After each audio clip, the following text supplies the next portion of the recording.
অভ্যাস করতে পারি। এখন আপনাদের কাছে মনে হতে পারে আমরা কিভাবে না, এটা অভ্যাস যদি করেন আস্তে আস্তে, একবারে তো আপনি পারবেন না। আপনি যখন চেষ্টা করবেন একদিনে পারবেন না, আপনি আস্তে আস্তে আস্তে করেন। দেখেন আমি কিন্তু ছোটবেলার থেকেই এই অভ্যাসে, আমি কিন্তু খাবার সময় কোনো রকমের পানি দরকার হয় না। হ্যাঁ দেখেছেন, খুবই একটা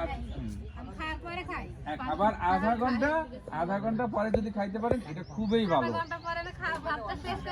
তাহলে আমরা সকালে ঘুম থেকে উঠে হাফ লিটার যদি পানি খাই, পানি খাওয়ার পরে আমরা কাজ করলাম, কাজ করার পরে ব্রেক মানে নাস্তা, রুটি, পান্তা বা যাই খাই, খাবার পরে আমরা যদি পানি না খাই, এরপরে দুপুরের খাবার আধা ঘন্টা আগে পর্যন্ত আমরা পানি খাই, যতটুকু পরিমাণ আমাদের দরকার হয়, তাহলে কি আমরা কি সুস্বাস্থ্য জীবনের অধিকারী হতে পারবো না? অবশ্যই পারবো। আমাদেরকে কি করতে হবে, এগুলোকে মান্য করতে হবে। এইটা হচ্ছে একটা বিশেষ পদ্ধতি। এবং আমাদেরকে কি করতে হবে, দৈনন্দিন কি করতে হবে, গোসল করতে হবে। হ্যাঁ, আমাদের শরীরকে কি করতে হবে, পরিষ্কার রাখতে হবে। আমরা যদি আমাদের শরীরে যদি ঠিকমতো ধৌত না করি, না ধুই, তাহলে কি রোগ জীবাণু হবে না? খুজলি, পেঁচড়া, চুলকানি এগুলো হবে না? তো অবশ্যই আমাদেরকে স্বাস্থ্যর প্রতি যত্ন নিতে হবে।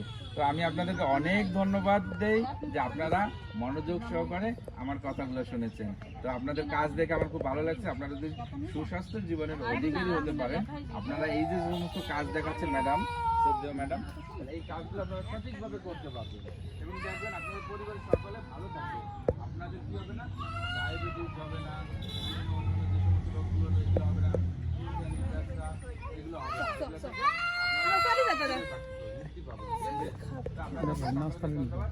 টাকাটা নিয়ে